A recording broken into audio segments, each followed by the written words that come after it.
Hey everybody, I'm Christo, and they're making EU5, right?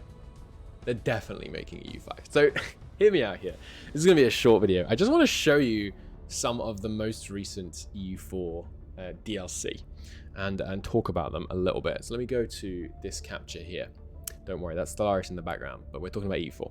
So I want to clarify something. I used to work with Paradox, not for Paradox, technically, for employment law reasons, but I don't know this. Like, this is not actually insider information. Nobody has leaked this to me.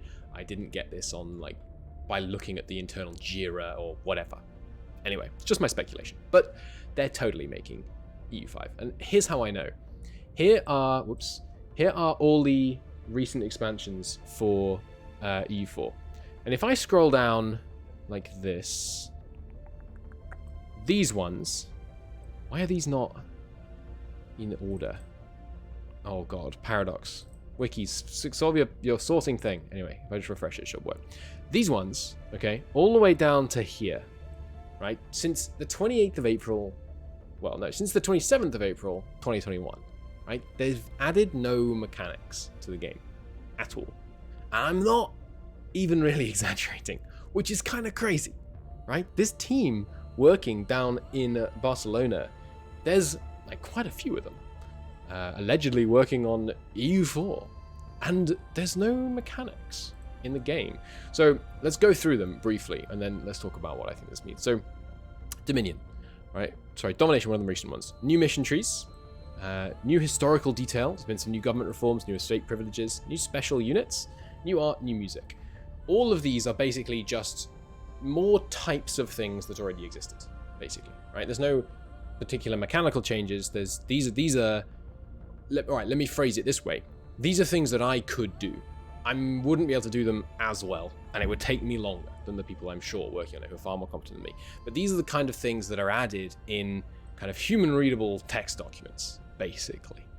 They're code, obviously, but they're code that you can look at and understand what it means. Right? This isn't getting into the nuts and bolts of really changing how lots of the mechanics function in the game. So that's Domination. There's basically, it's basically flavor. Essentially, they've added flavor and no mechanics. And then Lions of the North, same deal.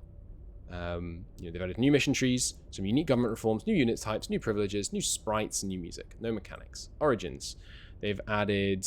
Okay, this one is arguably a mechanic, but they've made it so that you can choose things. But this is basically what has already existed for Coptic. Then you've got some new mission trees, you've got some small mission trees, you've got some regional mission trees, some sprites, some models, and some music. You have to go all the way back to Leviathan to get new mechanics, pillage capitals, infrastructure, concentrated development, favors, regency stuff, monuments. Those are actually, this is features, right? That's what I mean by features. And you can disagree that that's what I should mean by features. That's fine, but that's what I mean by features. So all of this, years and substantial revenue in DLC sales has had no new features in it, which is kind of crazy, right? I remember back in these days when stuff came out, I was like, oh, I wonder when they're going to add that mechanic to Mayo and Texas. When are they going to import that DLC mechanic? That'll be really cool. No one's thought that about any of this because there's no mechanics. So what does that mean? Well, to me, it means that they have to be making EU5 because there are a lot of talented people in the EU4 team, a lot of talented technical designers who are not just working on kind of content stuff, or at least I can't imagine are just working on content stuff. They've got to be working on EU5. Anyway, that's the whole video. It just kind of blew my mind when I opened up the wiki recently, as everyone does, right? On Mondays, you open up the Paradox wiki, and realize that there's literally nothing in all of this. It's great. It's kind of crazy. Anyway, they're making EU5. Tell me if you think I'm wrong, but I'm not. Thanks for watching.